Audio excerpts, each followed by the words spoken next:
Moving forward from that conversation, we're supposed to be discussing right now, according to our producer, we're supposed to look at what is happening with NUP. Now, NUP as a political party has a lot of battle issues that they're going through, aside from the cases that they have in court over Robert Chagulanyi's age, over his academic documents, and then we're moving forward to the fact that the owner of the NURP party wants to take back his party, and we're moving forward to people running to independent from the political party NUP vetting process, and they're saying it's wrong, and too many things that are happening. And the recent one being that in Kitgum, they closed their offices because the landlord yagambye why security is hard on me, kambawe sente zamwe mumvide. That is what is happening to NUP. But before we go there, we have an issue. As we're talking about Robert Chagulanyi's academic documents, and we're talking about the fact that his name has issues, the members of parliament, especially women who are vying for the members of parliament position or parliamentary positions, are facing issues because now they have to go and pick their parliamentary nomination forms, but they can't because there's a difference between their name in their ID and their school documents. Now, when I get married, my name ceases to be just Latifa Hamid.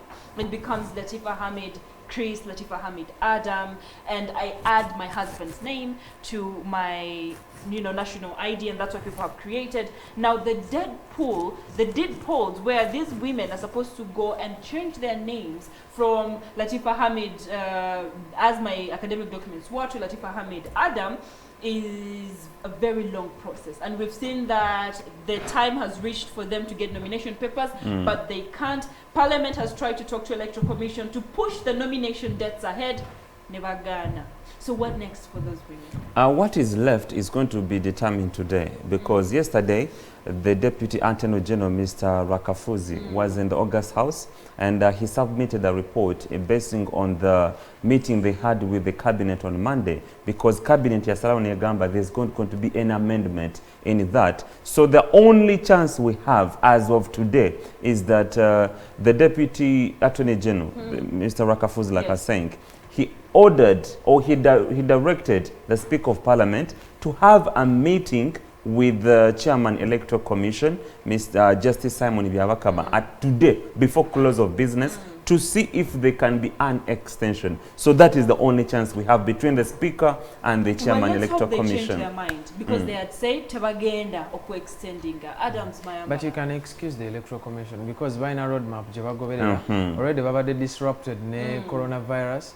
Kugamba, a lot of things are going on, but bali kuchine and already bali so fixed because bali bainatanika earlier on na COVID nebagala offices. I want to amena baite wana mala kwewandisa nominations, if nominations. So they can be excused ne point inakubera kunira. Lwaki tebasobola tereza amanya. What are they doing? Okukyusa amanya because batugamba waliwo systems. Computer, waliwo computerized system. It's not ntino bachi bagena kebera. Tebininga ngebyedda edda sawa Chris bakeberanga mu mpapula. Ngo otoka muno ngeni mu files zikomeri wa gulu bweziti. Because nena jaja wange yakolanga mu court yawe Mengo. Nenga batereka bintu mu mpapula. So omuntu onoonya nti anonye records za Latifa. Simanya babikyuse, simanya babitwale. Kati right now tulina computerized system. Abantu bali badde bateekawo a system now abantu basobola okukyusa amanya provision because people get married every day. You have to sign an affidavit to say that I'm changing my name from this to this. But for me, it doesn't make sense because once you go to court and you're getting married, it is very visible that the name of your husband needs to be added. Unless you're telling us that this is a white supremacy way of doing things and then we shouldn't do it, the Sigaze Latifa Hamid, go Sigaze Yo, which I would call for as a feminist. But at the end of the day, we have decided to take our husband's name, and we know that in Uganda it is what happens. So why do we need to make it an issue? The issue is about civic education.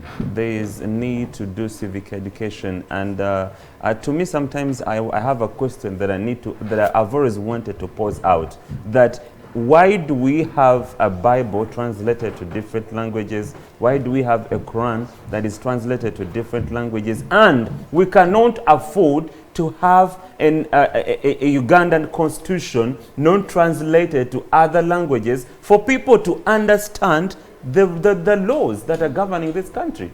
I've always had that question, and I need to be answered. Why can't we have a constitution being translated in Uganda? There was a summit that was held And at that time, I was still living in Mbale when I heard about the summit, and they were talking about translating the constitution in different languages for people to understand. I don't know how far that project has gone, and I don't know why it hasn't been instituted till now. You know, it's a question that needs to be answered. In Uganda, you know projects. The word projects. All the time.